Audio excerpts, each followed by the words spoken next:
कैसे हैं? आशा करता हूँ कि बहुत बहुत अच्छे होंगे। और जैसे आपको पता है कि रेलवे ग्रुप डी का जो है आप लोगों का एग्ज़ाम 2026 में जो होने जा रहा है, मैंने उसके लिए स्पेशल आपके लिए क्लासेज लॉन्च किया है, जिसमें मैं स्पेशल जो है आपको पेपर करा रहा हूँ। ठीक है, ये आप मॉडल पेपर कह सकते हो या मॉक टेस्ट कर सकते हो, जिसमें मैंने जो है 50 क्वेश्चन रखा हुआ है। जिस तरीके से आपका पेपर आता है 100 क्वेश्चनों का, मैंने 50 क्वेश्चन को ही पेपर बनाया हुआ है, जिसमें आपके मैथ, रीजनिंग, जीके, जीएस और साइंस, करेंट अफेयर, इन सभी के प्रश्न मैंने रख दिए हैं। ठीक है, जैसे कि आपके पेपर हॉल में पूछा जाता है, तो आप इसे मिनी मॉक टेस्ट कह सकते हो। आधा क्वेश्चन मैंने बनाया हुआ है ताकि क्लास लंबा ना हो, इसलिए मैंने बनाया है। कम से कम आप 20 से 30 मिनट में जो है 50 क्वेश्चनों को यहाँ पे करने वाले हैं। और मुझे लगता है कि ये प्रश्न आपको चुने गए प्रश्न हैं और 100% आपको एग्ज़ाम हॉल में सिलेक्शन दिलाने वाले प्रश्न हैं। आप क्वेश्चन का लेवल देख सकते हो। अगर आप क्लास को करते हो तो आपको आइडिया लग जाएगा कि ये प्रश्न कहीं ना कहीं आपको जो है सिलेक्शन दिलाने वाले हैं। तो जितने भी मेरे दोस्त हैं जो इस क्लास को देख रहे हैं, बिल्कुल आप लोगों से रिक्वेस्ट करूंगा कि जितने भी मेरे दोस्त हैं जो इस क्लास को लाइक नहीं किए हैं, तो प्लीज़ आप लोग क्लास को लाइक कर लो। और चैनल को सब्सक्राइब नहीं किए हो तो चैनल को सब्सक्राइब ज़रूर कर लो, क्योंकि ये क्लास बहुत बहुत इम्पोर्टेंट है। और ये डेली सुबह के जो है 8 AM पे हो रहा है। ये क्लास डेली ही सुबह के 8 AM पे प्रोवाइड होता है। और इस क्लास के PDF भी आपको बिल्कुल फ्री में मिलता है। ठीक है, PDF बिल्कुल फ्री में मिलता है आपको। अभी जो है मैं एक व्हाट्सएप नंबर दूंगा, जहाँ पे आप मैसेज कर लेना, और आप वहाँ पे बिल्कुल मैसेज करते ही आपको ग्रुप से जोड़ दिया जाएगा, व्हाट्सएप ग्रुप से, और वहाँ पे डेली PDF मिल जाता है। ठीक है, देखिए पहला प्रश्न आपके सामने साइंस का है। रक्त समूह की खोज किसने की थी? बताइएगा, रक्त समूह की खोज किसने की थी? ये साइंस का प्रश्न है। फटाफट से अगर आपको पता है तो आप इसके राइट उत्तर दे सकते हैं कमेंट बॉक्स में, ताकि आपकी तैयारी और बेहतर हो सके। ठीक है, रक्त समूह की खोज की बात की जाए तो जिन्होंने बताया है कार्ल लैंडस्टीनर, तो बिल्कुल राइट उत्तर है आपका Karl Landsteiner. Option number C आपको याद रखना है, क्योंकि बहुत बहुत इंपॉर्टेंट है ये प्रश्न और आपके एग्जाम हॉल में पूछे जाने के 100% चांस है। ठीक है, नेक्स्ट प्रश्न की ओर चलेंगे। और अगला प्रश्न आपके सामने देखिएगा, यहाँ पे आज है रीजनिंग का प्रश्न है। क्वेश्चन नंबर दूसरा में देखिएगा, कह रहा है संख्या श्रृंखला को पूरा कीजिए। बहुत बहुत VVI प्रश्न है, और मुझे लगता है कि ऐसे प्रश्न आपको खास करके बहुत प्रॉब्लम क्रिएट करते हैं। देखिएगा, थोड़े से अगर आप देखोगे तो प्रश्न क्या है, थोड़ा सा आपको जो है भारी लगेगा, पर है आप आसानी से कर सकते हैं, इजी है। ऐसा नहीं है कि नहीं कर सकते। जैसे मैंने देखा तो ये 9 से लिखा है 45। ठीक है, हम 9 से 45 लाना चाहते हैं, तो हम क्या करेंगे, 9 में 5 से अगर हम गुणा करते हैं और 2 जोड़ देते हैं तो 9 पचे 45 और 2 हो जाएगा 47। हो सकता है, बिल्कुल हो सकता है। फिर हमारे पास है 47। फिर 47 में हम क्या करते हैं, 4 से गुणा करते हैं और 3 जोड़ देते हैं, तो कितना होता है, 4 सत्ते 28। फिर 4 चौका 16 और 16 दो 18। 188 और प्लस 3 करोगे तो कितना आ जाएगा, 191। मुझे लगता है आपको क्लियर समझ में आ गया होगा कि इस बार क्या किया है, 4 से गुणा और 3 जोड़ दिया है। फिर इसके आगे अगर हम चलते हैं 191 और गुणे करेंगे यहाँ पे 4, गुणे करेंगे 4 तो कितना आ जाएगा, आप देख लो। 4 एकम में 4, 4 सत्ते 4 नवा 36 के 6, फिर 4 एकम में 4 और 3 7, 164। और फिर यहाँ पे कितना जोड़ा गया है, 4 से गुणा 3 जोड़ दो, यहाँ पे भी 3 जोड़ दो तो 700 कितना हो गया, 767। 64 3 67, बिल्कुल हमारा पता चल गया। 4 से गुणा कर दिया है, 3 जोड़ दिया है। तो हम भी क्या करेंगे, इसके आगे भी 4 से गुणा करेंगे और 3 जोड़ देंगे। इसके आगे क्या करेंगे, हम 4 से गुणा करेंगे और प्लस का 3 करेंगे। ठीक है, तो कर लो। 4 सत्ते 28 के 8, 4 छक्के 24 और 2 26, फिर 4 सत्ते 28 और 2 30। ठीक है, प्लस का 3, ये कितना हो जाएगा, 71। 30 71। ऑप्शन नंबर बी जो है हमारा बिल्कुल सही और सटीक उत्तर है। जितने भी मेरे दोस्त हैं जिन्होंने ऑप्शन नंबर बी को चुन रखा है उनके बिल्कुल राइट उत्तर है, इसमें कहीं से किसी तरीके के डाउट नहीं होना चाहिए। बहुत बेहतरीन प्रश्न था, आशा करता हूँ कि आपको बिल्कुल समझ में आ गया होगा। नेक्स्ट प्रश्न आपके सामने है क्वेश्चन नंबर 3। एक वस्तु को 20% के लाभ पर बेचा गया, यदि विक्रय मूल्य 120 रुपये कम होता तो 10% का लाभ होता। क्रय मूल्य क्या है? क्रय मूल्य क्या है? अब समझिएगा यहाँ पे। अब यहाँ पे आपको समझना है, इसने कहा है कि भाई साहब 20% का लाभ पर बेचा गया, तो अगर हम 100 रुपये का कोई सामान खरीदेंगे तो हम बेचेंगे 120 में, तो 20% का लाभ हुआ। इसने कहा कि नहीं भाई साहब, अगर 10% का लाभ होगा तो हम अर्थात 100 रुपये का सामान खरीदेंगे तो हम बेचेंगे 110 में। कब? जब हमने विक्रय मूल्य में 120 रुपये की कमी की, मतलब जितने रुपये में हमने बेच रखा था उसमें 120 रुपये का कमी हुआ। हम खरीदे थे 100 में, बेच रहे हैं 110 में, कितने का कमी हुआ? 10 का, अर्थात 10% बराबर 120। यहाँ से काटेंगे तो 1% का वैल्यू आ जाएगा कितना? 1200। तो खरीदे कितने में होंगे हम? 1200 में खरीदे होंगे, 1200 में। ये क्रय मूल्य विक्रय मूल्य लिखा है, इसने कहा है क्रय मूल्य ज्ञात करो, क्रय मूल्य बताना है हमें। तो 1200 में खरीदे हैं। अब देखिए बेचे कितने में होंगे? खरीदे हैं, क्रय मूल्य निकालना है ना, तो 100 ऊपर रखो और 120 नीचे, ये कट जाएगा, आपका कितना आ जाएगा? एक जीरो बढ़ जाएगा। यहाँ पे मिल जाएगा आपका 1000 रुपये में खरीदे हैं। क्रय मूल्य हमें निकालना था, ठीक है, विक्रय मूल्य नहीं पूछा था, क्रय मूल्य यहाँ पे देखिएगा। नेक्स्ट प्रश्न आपके सामने कह रहा है कि दांत किस पीएच मान पर सड़ने लगते हैं? दांत किस पीएच मान पर सड़ने लगते हैं? देखिएगा ये प्रश्न का लेवल है, और ऐसे प्रश्न आपको खास करके एग्जाम हॉल में बहुत बहुत परेशान करेंगे। तो दांत किस पीएच पर सड़ने लगते हैं अगर आपसे पूछा जाता है तो आपको बताना है 5.5 पीएच मान पर। ऑप्शन नंबर सी जो है आपका बिल्कुल राइट उत्तर है। मैं फिर कह रहा हूँ कि जितने भी मेरे दोस्त हैं जो इस क्लास को लाइक नहीं किए हैं तो लाइक कर लें और चैनल को सब्सक्राइब कर लें। और अगर इस क्लास की पीडीएफ लेना चाहते हैं ताकि आप अपना बेहतर तैयारी कर सकते हैं, आप अपना रिवीजन कर सकते हैं, तो आपके सामने एक व्हाट्सअप नंबर दिख रहा होगा, ठीक है, इस पर आप मैसेज कर लो। 100% आपको डेली पीडीएफ फ्री में मिलेगा और हर एक क्लास की नोटिफिकेशन भी इस ग्रुप में मिलता है, ठीक है। तो इस पर व्हाट्सअप करके आप ज्वाइन हो जाओ ग्रुप। नेक्स्ट प्रश्न आपके सामने है, क्वेश्चन नंबर कह रहा है 5वां, पास्कल के नियम पर आधारित यंत्र कौन सा है? पास्कल के नियम पर आधारित यंत्र कौन सा है? Question number 5। 5वें नंबर प्रश्न के राइट उत्तर सभी लोग बताएंगे hydraulic press. Option number A hydraulic press, option number A आपके बिल्कुल सही उत्तर है। नेक्स्ट प्रश्न आपके सामने है, क्वेश्चन नंबर देखिएगा 6। छठे नंबर प्रश्न के राइट उत्तर बताना है, निकट दृष्टि दोष को किस लेंस से ठीक किया जा सकता है? Question number 6। छठे नंबर प्रश्न के राइट उत्तर बताने की कोशिश करेंगे सभी लोग। जितने भी मेरे दोस्त देख रहे हैं इस क्लास को, आपको बताना है कि निकट दृष्टि दोष को किस लेंस से ठीक किया जा सकता है।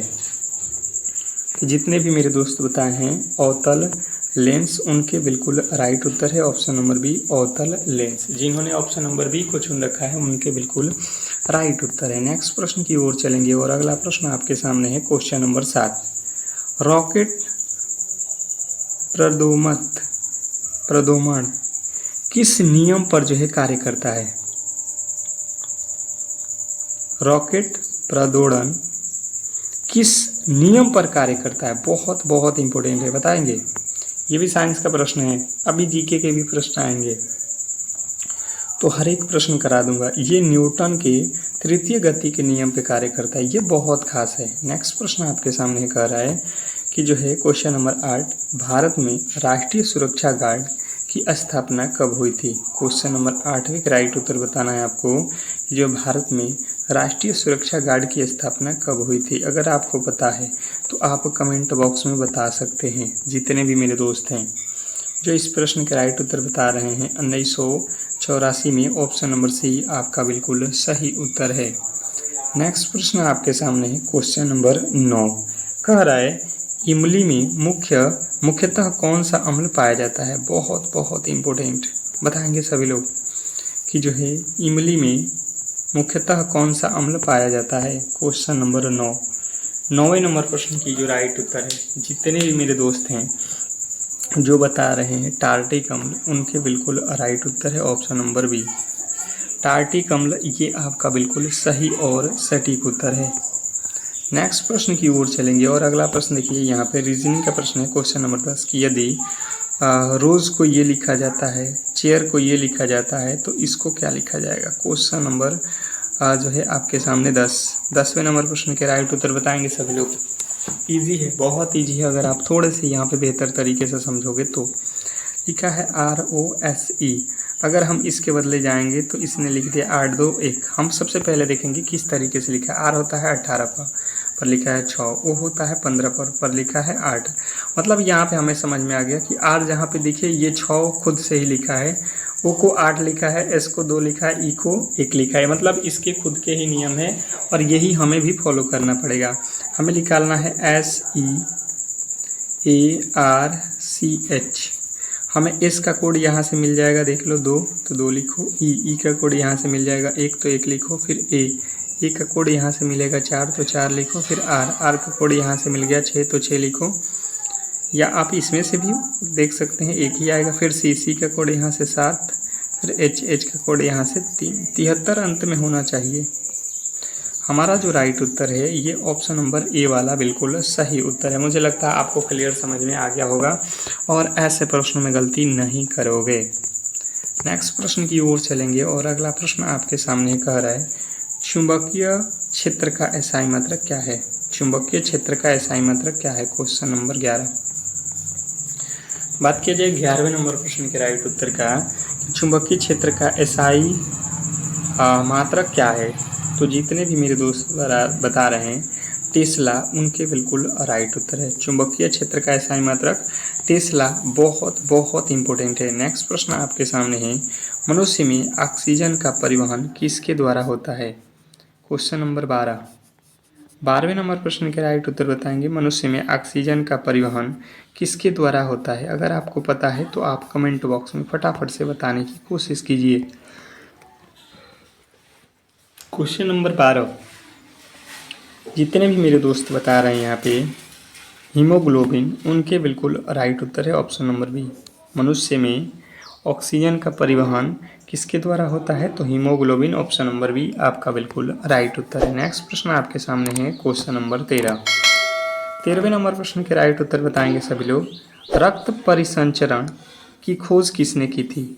रक्त परिसंचरण की खोज किसने की थी, बताएंगे सभी लोग। रक्त परिसंचरण की खोज किसने की थी। Question number 13। 13वें नंबर प्रश्न के जो राइट उत्तर है जिन्हें बताया William Harvey. William Harvey, option number A आपका बिल्कुल राइट उत्तर है। अब देखिएगा यहाँ पे अगला प्रश्न आपके सामने है, फटाफट से आपके राइट उत्तर आना चाहिए। कह रहे हैं यहाँ पे क्वेश्चन नंबर 14, एक टैंक को 4 घंटे में तथा बी दूसरा टैंक है जो 12 घंटे में भर सकता है, दोनों मिलकर कितने समय में टैंक को भरने वाले हैं, ये हमें बताना है। कह रहा है कि ए एक टैंक है जो 4 घंटे में किसी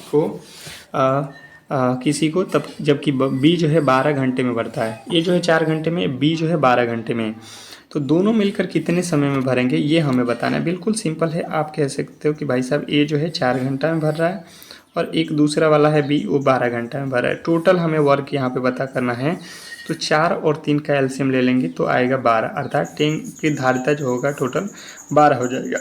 4 के पाढ़े में 12, 4 3 12, 12 के पाढ़े में 12, एक मर्द में, मतलब ए जो है 1 घंटा में 3 भरता है तो बी जो है 1 भरता है। टोटल ए और बी मिलके 4 भरेंगे। टोटल हमें टैंक कितना भराना है 12, तो 12 में 4 से भाग देंगे, 4 तियाँ 12, 4 तियाँ 12, अर्थात 3 घंटे का समय लगेगा, पूरा ए और बी मिलकर टैंक को भर देंगे। ठीक है, ऑप्शन नंबर ए अगर आपने बना रखा है, बता रखा है, तो ये बिल्कुल सही उत्तर है। नेक्स्ट प्रश्न आपके सामने है इलेक्ट्रॉन वोल्ट किसकी इकाई है। इलेक्ट्रॉन वोल्ट किसकी इकाई है, बहुत बहुत इंपॉर्टेंट है। मैं फिर कह रहा हूँ, आप लोगों से रिक्वेस्ट कर रहा हूँ कि अगर आपको सिलेक्शन लेना है इस बार, तो अंतिम के जो भी 15 दिन का समय बचा है वो डेली आप क्लास कर लो, सुबह शाम। ग्रुप डी के लिए बिल्कुल रामबाण सिद्ध होगा। ठीक है, 100% आपको प्रश्न बाहर नहीं देखने को मिलेगा। तो इलेक्ट्रॉन वोल्ट किसकी मात्रक है अगर आपसे पूछ रहा है तो आपको बताना है ऊर्जा का। ऑप्शन नंबर बी जो है आपके बिल्कुल राइट उत्तर है। दूरदृष्टि दोष को किस लेंस से ठीक किया जा सकता है? दूरदृष्टि दोष को किस लेंस से ठीक किया जा सकता है? Question number 16। 16वें नंबर प्रश्न के राइट उत्तर बताएंगे सभी लोग। क्वेश्चन नंबर 16, दूरदृष्टि दोष को किस लेंस से ठीक किया जा सकता है?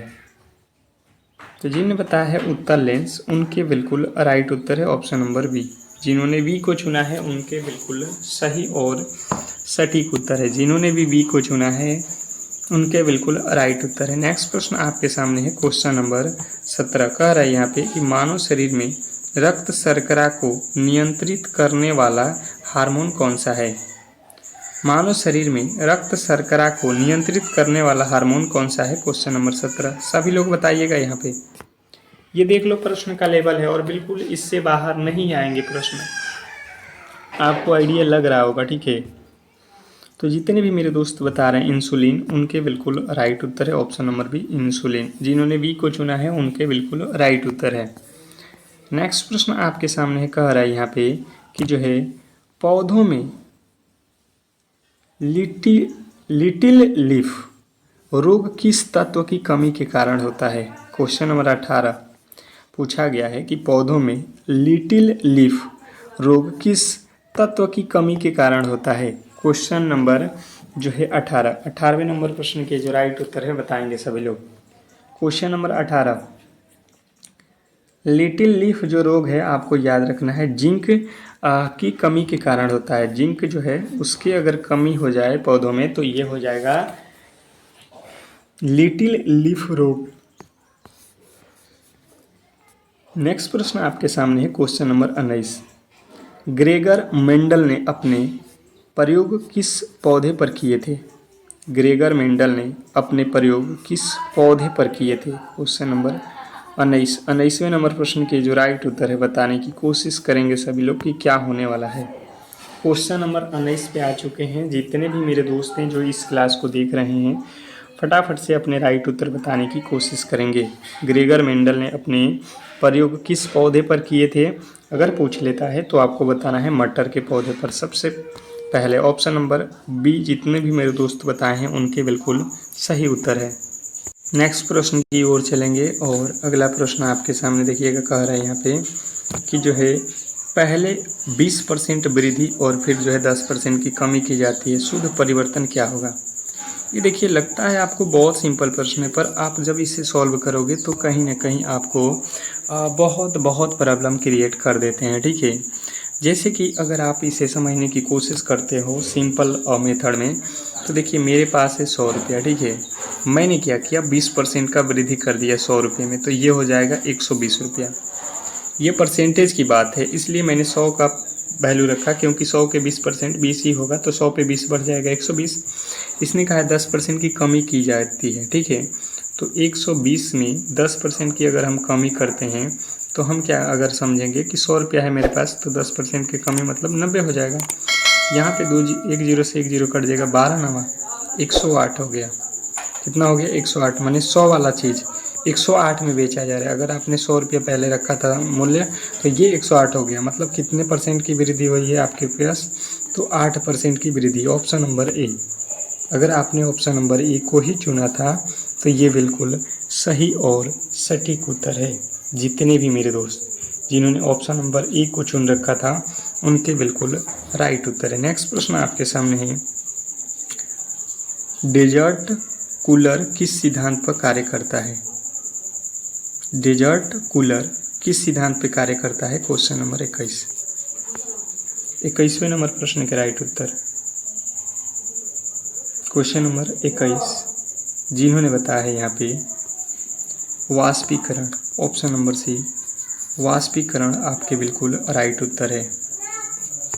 नेक्स्ट प्रश्न आपके सामने है, कह रहा है सीने बार किस धातु का अयस्क है?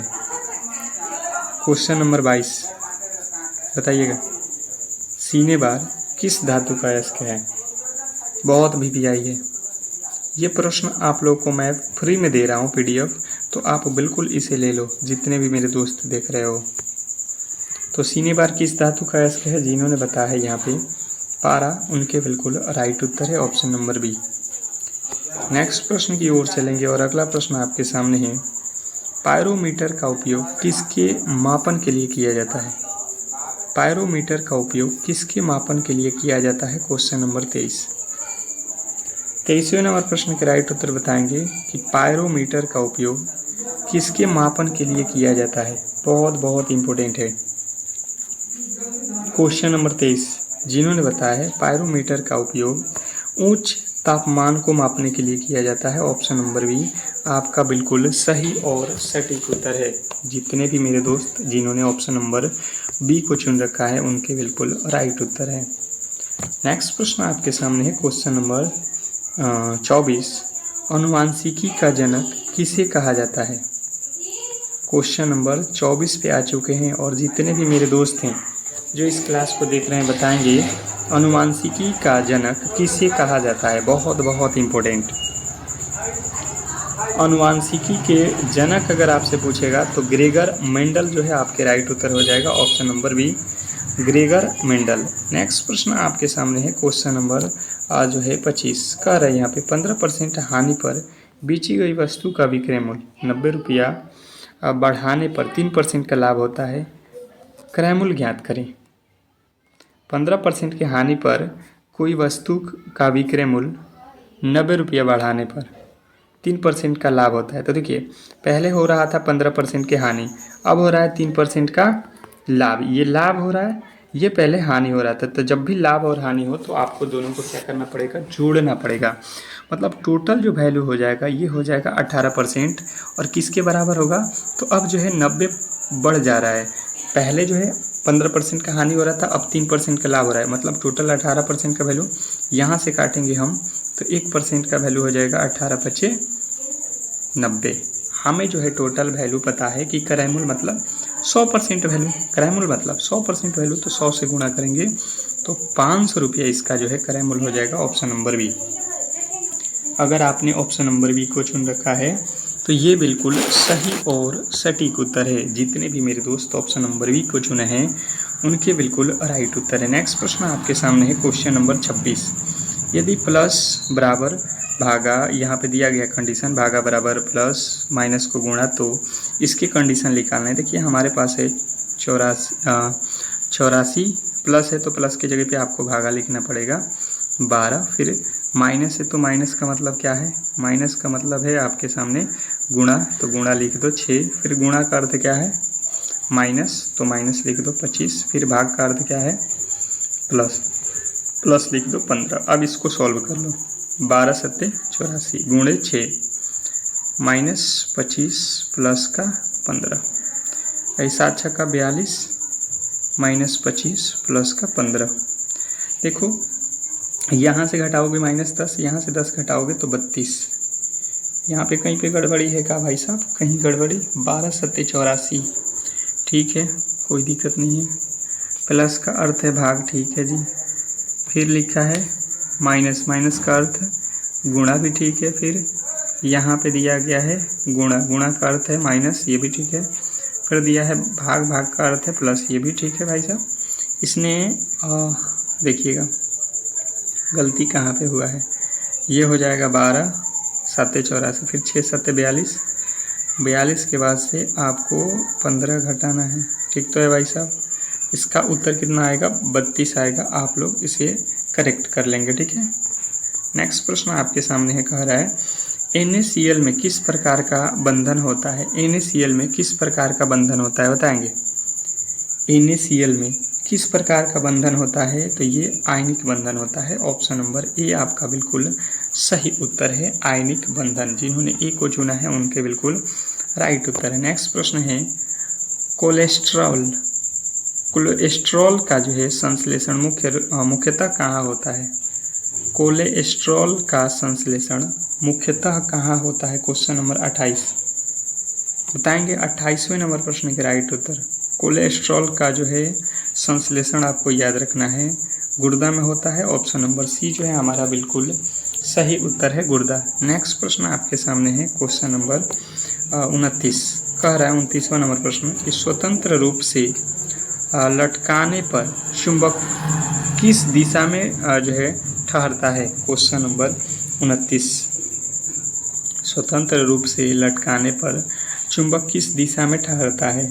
तो जिन्होंने बताया है यहाँ पे कि जो है उत्तर दक्षिण दिशा में। ऑप्शन नंबर बी जो है हमारा बिल्कुल सही उत्तर है, उत्तर दक्षिण दिशा। जिन्होंने बी को चुना है उनके बिल्कुल राइट उत्तर है। नेक्स्ट प्रश्न आपके सामने है क्वेश्चन नंबर 30। एक तोप दागने के बाद पीछे क्यों हटती है? एक तोप दागने के बाद पीछे क्यों हटती है? बहुत बहुत वीवीआई प्रश्न है, बहुत वीवीआई। मैं फिर कह रहा हूँ कि आप लोगों को सिलेक्शन लेना है तो इन प्रश्नों को कहीं ना कहीं आप रिवाइज कर लो, बिल्कुल ये आपको सिलेक्शन दिलाने वाले प्रश्न हैं। तो जिन्हें बताया न्यूटन का तृतीय नियम, बिल्कुल राइट उत्तर है ऑप्शन नंबर बी, न्यूटन के गति के तृतीय नियम। नेक्स्ट प्रश्न आपके सामने है क्वेश्चन नंबर 31। कह रहा है कि जो है सबसे अधिक ऊष्मीय मान किस खाद्य पदार्थ का होता है? पूछा जा रहा है कि सबसे अधिक ऊष्मीय मान किस खाद्य पदार्थ का होता है? Question number 31। जिन्होंने भी बताया है यहाँ पे वसा का, तो बिल्कुल राइट उत्तर है ऑप्शन नंबर सी, वसा। जिन्होंने ऑप्शन नंबर सी को चुना है उनके बिल्कुल राइट उत्तर है। नेक्स्ट प्रश्न की ओर चलेंगे और अगला प्रश्न आपके सामने है यूरेका कहने वाले वैज्ञानिक कौन थे? Question number 32। 32वें नंबर प्रश्न के राइट उत्तर बताएंगे सभी लोग। यूरेका कहने वाले वैज्ञानिक कौन थे? Question number 32। 32वें नंबर प्रश्न के राइट उत्तर बताएंगे सभी लोग। क्वेश्चन नंबर 32 पे आ चुके हैं और जिन्होंने बताया है आर्किमिडीज आपके बिल्कुल राइट उत्तर है ऑप्शन नंबर बी। नेक्स्ट प्रश्न आपके सामने है जरा दृष्टि दोष को किस लेंस से ठीक किया जाता है? जरा दृष्टि दोष को किस लेंस से ठीक किया जाता है? Question number 33। 33वें नंबर प्रश्न के राइट उत्तर बताएंगे जरा दृष्टि दोष को किस लेंस द्वारा ठीक किया जाता है? तो जिन्होंने बताया है कि द्विफोक्सी लेंस बिल्कुल आपके राइट उत्तर है ऑप्शन नंबर सी। नेक्स्ट प्रश्न आपके सामने है यदि किसी संख्या का 35% चौरासी है तो उसका 50% कितना होगा? अब ये प्रश्न आपके लिए बहुत इम्पोर्टेंट है। जैसे कोई संख्या है, मुझे पता नहीं है, मैंने मान लिया x, इसका 35% जब हमने निकाला तो 35/100 बराबर हो जाएगा 84। अब यहाँ से गुणा कर लो आप, तो ये हो जाएगा आपका कितना? ये हो जाएगा 84। यहाँ से अब हम गुणा करेंगे तो ये तो तिरछी गुणा हो जाएगा, ये 84 हो जाएगा और उस पर 2 जीरो लग जाएगा और x का वैल्यू जब निकालेंगे तो ये 25 जो है इसके बट्टे में हो जाएगा। तो हमसे पूछा गया 50% का वैल्यू, अर्थात 50 बट्टे हमें निकालना है 100। ये 2 जीरो से 2 जीरो कट जाएगा, 5 के पहाड़ में 7 मत में, 5 के पहाड़ में 10 मत में, 7 के पहाड़ में 14 सत्ते 84, 14 में 10 से 14 में 10 से 140 हमारा बिल्कुल सही उत्तर है ऑप्शन नंबर डी। अगर आपने भी ऑप्शन नंबर डी को ही चुना है तो ये बिल्कुल सही और सटीक उत्तर है, जिन्होंने ऑप्शन नंबर डी को चुना है। नेक्स्ट प्रश्न आपके सामने है, कह रहा है राहुल का स्थान ऊपर से 19वां तथा नीचे से 16वां। तो कुल विद्यार्थियों की संख्या जो है हमें बताना है। हमसे पूछ रहा है कि जो है राहुल का स्थान, अगर राहुल इधर से आप चल रहे हो तो ये है 19वें नंबर पे, ठीक है, यहाँ पे राहुल खड़ा है। फिर कह रहा है कि अगर इधर से आया जाए, ऊपर नीचे आप समझ लेना, तो इसका स्थान 16वें नंबर पे हो जाता है। इधर से आप 16वें नंबर पे आ जा रहा है। तो कह रहा है कि टोटल इसमें कितने लोग हैं, विद्यार्थी कितने हैं, ये हमें बताना है। तो हम क्या करेंगे कि इन दोनों को जोड़ लेंगे, तो 16 और 19 कितना हो जाएगा 35। पर देखो राहुल को हमने इधर से भी काउंट किया है, इधर से भी काउंट किया है, तो राहुल तो इस कक्षा में ये विद्यार्थियों में 2 बार तो होगा नहीं, एक ही बार होगा। तो टोटल विद्यार्थियों की संख्या जो होगा वो 34 हो जाएगा। ऑप्शन नंबर बी आपके बिल्कुल राइट उत्तर है। नेक्स्ट प्रश्न आपके सामने है, कह रहा है यहाँ पे कि इसको जो है ये लिखा जाता है तो इसको क्या लिखा जाएगा। अब आपको बताना है कि इसके बदले ये लिखा जाता है तो इसके बदले क्या लिखा जाएगा। ये बहुत इम्पोर्टेंट है, ये बहुत इम्पोर्टेंट है। बताएंगे सभी लोग बताएंगे। अगर हम समझने की कोशिश करते हैं तो आसानी से समझ में आ जाएगा कि देखिए W है, हम यहाँ से इस पे चलेंगे W से U पे, तो W होता है 23 पे, U होता है 21 पे -2। तो अगर हम भी यहाँ से -2 करते हैं तो ये 21 में से 2 जाएगा, 19 पे होता है S, मतलब S वाला ही हमारा उत्तर होगा, S वाला ही हमारा उत्तर होगा। ये क्लियर हो गया। तो अगर आप देख रहे हो ऑप्शन नंबर ए, तो बिल्कुल राइट उत्तर है, क्योंकि देखो D होता है 4 पे, F होता है 6 पे, यहाँ पे +2 किया है तो आप भी +2 कर दो, पहले -2 किए हो अब +2 कर दो, तो 6 2 8 H होता है। ये देख लो SH, ऑप्शन नंबर ए ही आएगा। आप पूरा बनाओ तो अब भी वही आने वाला है। नेक्स्ट प्रश्न आपके सामने है, जंत्रा किस देश की जो है समाचार एजेंसी है? जंत्रा किस देश की जो है समाचार एजेंसी है? क्वेश्चन नंबर 37 बताएंगे सभी लोग, जंत्रा किस देश की समाचार एजेंसी है? तो जितने भी मेरे दोस्त बता रहे हैं इंडोनेशिया, उनके बिल्कुल राइट उत्तर है ऑप्शन नंबर बी। जिन्होंने बी को चुन रखा है उनके बिल्कुल राइट उत्तर है। नेक्स्ट प्रश्न आपके सामने है क्वेश्चन नंबर 38, बताइएगा। कह रहा है लुफ्थांसा एयरवेज किस देश की है? लुफ्थांसा एयरवेज किस देश की है, ये हमें बताना है। क्वेश्चन नंबर 38 के राइट उत्तर सभी लोग बताएंगे। क्वेश्चन नंबर 38 जिन्होंने बताया है जर्मनी, उनके बिल्कुल राइट उत्तर है ऑप्शन नंबर बी। नेक्स्ट प्रश्न आपके सामने है, कह रहा है क्वेश्चन नंबर 39, डॉन समाचार पत्र किस देश का है? डॉन समाचार पत्र किस देश का है? क्वेश्चन नंबर 39 सभी लोग बताएंगे। डॉन समाचार पत्र जो है पाकिस्तान देश का है, ऑप्शन नंबर बी जो है हमारा बिल्कुल राइट उत्तर है। नेक्स्ट प्रश्न की ओर चलेंगे और अगला प्रश्न है, भारत में होम गार्ड्स की जो है स्थापना कब हुई? भारत में होम गार्ड की जो है स्थापना कब हुई बताएंगे। क्वेश्चन नंबर आपके सामने 40वें नंबर प्रश्न के जो राइट उत्तर है, जिन्होंने बताया 1946, ऑप्शन नंबर ए जो है आपके बिल्कुल राइट उत्तर है, जिन्होंने ए को चुन रखा है। ठीक है, तो इस तरीके से जो है आज के पहला जो है क्लास हम लोगों का समाप्त होता हुआ, और आप लोगों से रिक्वेस्ट करेंगे कि जितने भी मेरे दोस्त हैं जो इस क्लास को अब तक लाइक नहीं किए थे तो लाइक कर लें और चैनल को सब्सक्राइब कर लें, क्योंकि ऐसे ही क्लास आपको यहाँ पे मिलने वाला है। ये डेली क्लास होगा सुबह शाम, तो बिल्कुल आपको PDF भी हम फ्री में दे रहे हैं, तो आप क्लास से ज़रूर जुड़िए। ठीक है, मिलते हैं नेक्स्ट क्लास में, तब तक के लिए धन्यवाद।